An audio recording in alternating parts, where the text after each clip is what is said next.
Muy buenas y bienvenidos a un nuevo vídeo de Rincón de Historia TV.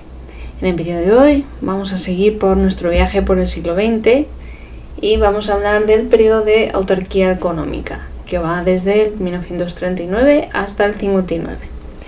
Comenzamos.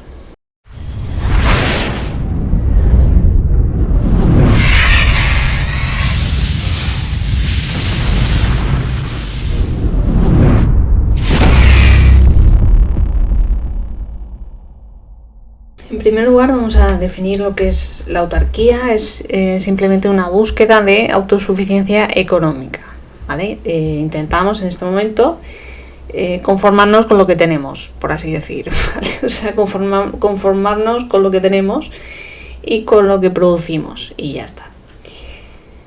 El control de la economía por parte del Estado, ¿vale? Una dictadura pues quiere el control de todos los aspectos de la vida de la persona. El control de la economía, en este caso, por parte del Estado, generó una corrupción ilimitada y estructural, ¿vale? Se aumentó mucho la burocracia. Y así, pues a modo de resumen, vamos a ir, porque este tema es un poco farragosillo, ¿verdad? Vamos a ir haciendo un resumen de las diapositivas. Alta burocracia,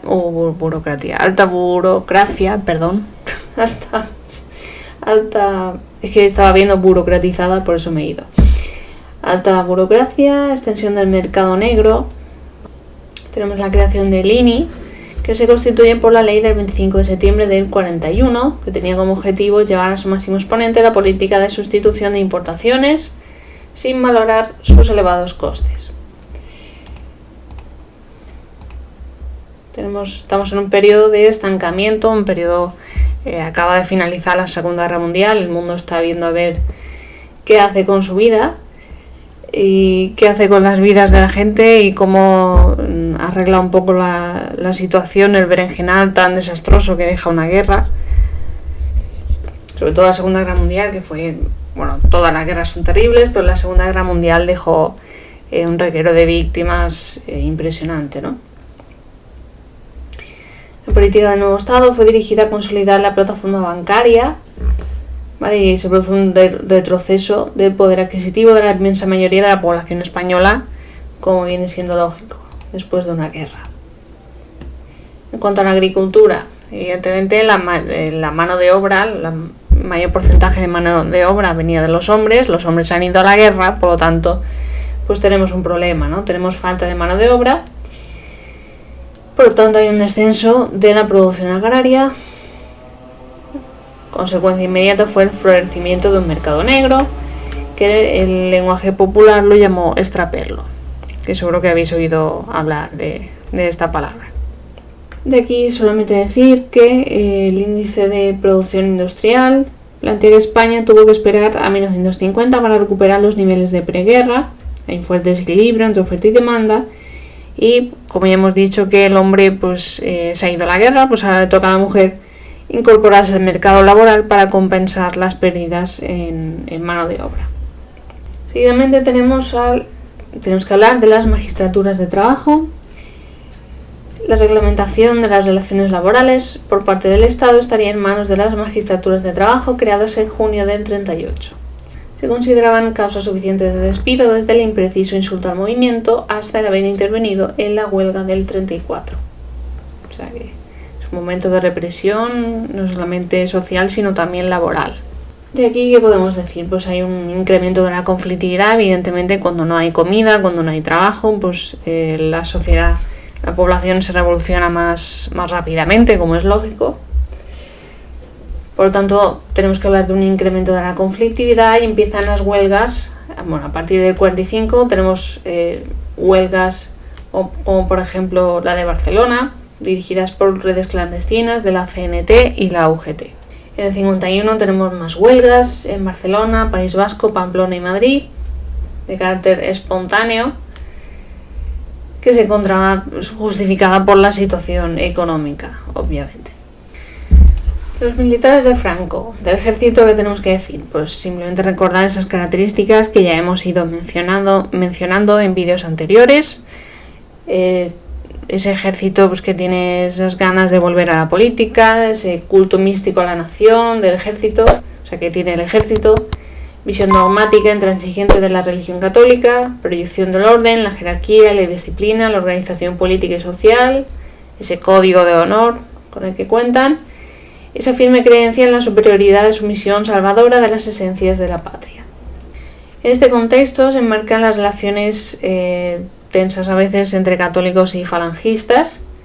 De aquí tenemos que hablar de la Ley de Enseñanzas Medias en 1953,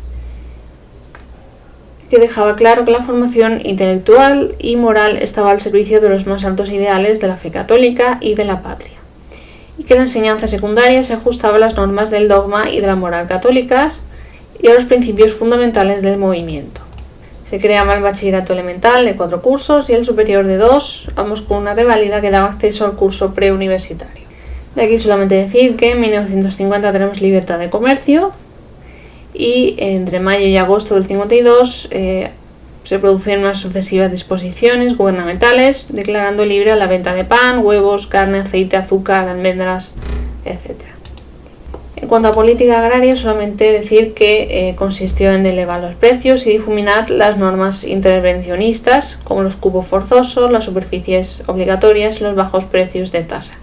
El intervencionismo habla de cómo el Estado, como su propio nombre indica, pues mete sus zarpas, interviene en la regulación de la economía. Evidentemente la agricultura desempeña un papel positivo en la industrialización, ya que pues, si tenemos materia prima, pues podemos hacer el paso 2, que es la industria. De aquí solamente hablar de la ayuda norteamericana, ese plan Marshall, quedó vinculado a la construcción de bases y al entramado económico. El crecimiento industrial era la vertiente cuantitativa de un hecho cualitativo de indudable magnitud. La industria dejaba de ser dependiente de las crisis de las cosechas, algo que en este momento pues no nos podemos permitir, obviamente. Y también indicar los graves problemas energéticos que se prolongan hasta el 55. En cuanto a los pactos con Estados Unidos, se firman el 23 de septiembre del 53. El acercamiento gradual de Estados Unidos formaba parte de un debate interno. Básicamente se trata de luchar contra el comunismo allá donde esté.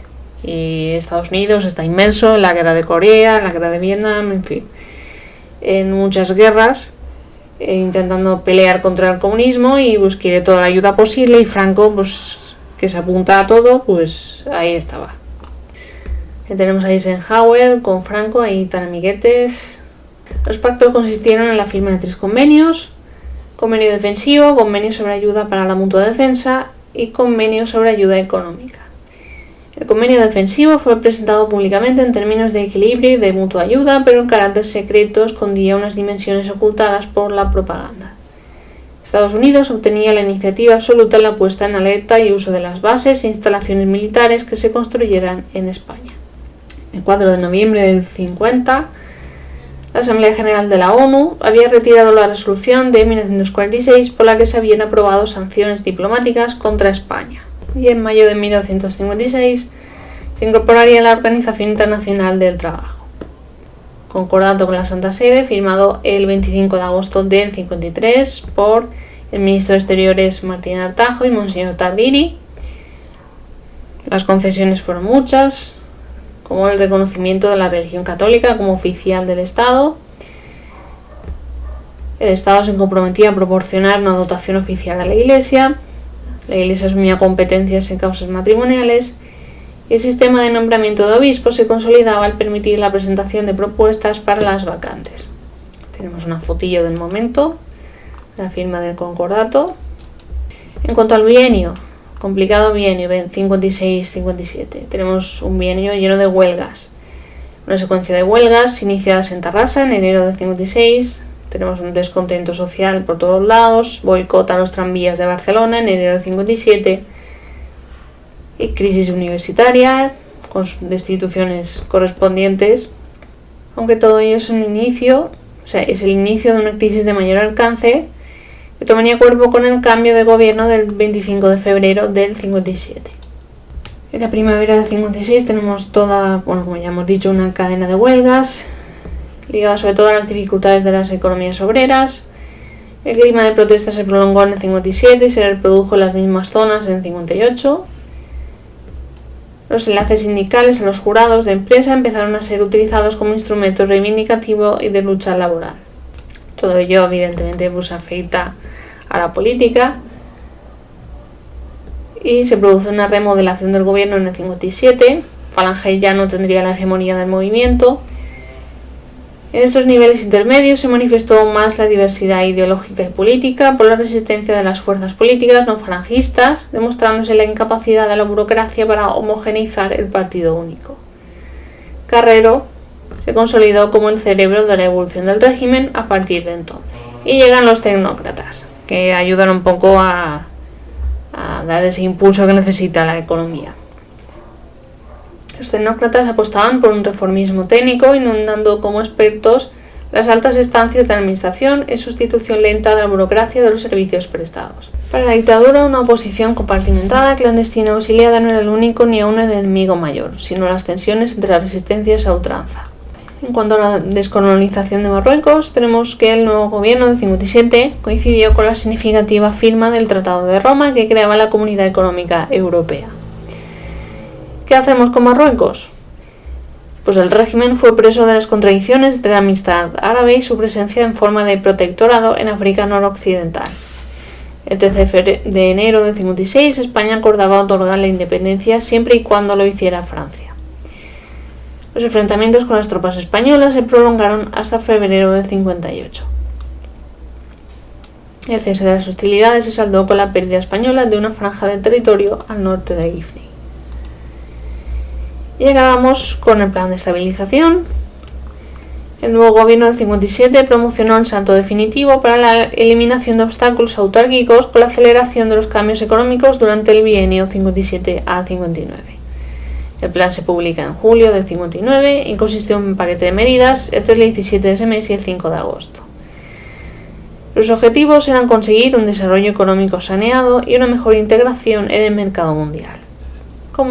¿Qué características tiene este plan? Se orientó a sanear el sector público y el privado, limitando las inversiones al ahorro realmente disponible y conteniendo así la demanda para estabilizar los precios. En el sector público se frenó la emisión de deuda pública. En el sector privado se limitó el volumen total de crédito, que no podía aumentar en más de 11 millones de pesetas. En cuanto a comercio exterior, el plan contempló la reducción de las importaciones, la devaluación de la peseta para aliviar el déficit exterior y el arancel protector del mercado interno. Y eso es todo por este vídeo. Si os ha gustado, un buen like histórico, suscribíos al canal para más contenido como este y de todo tipo relacionado con la historia y el patrimonio.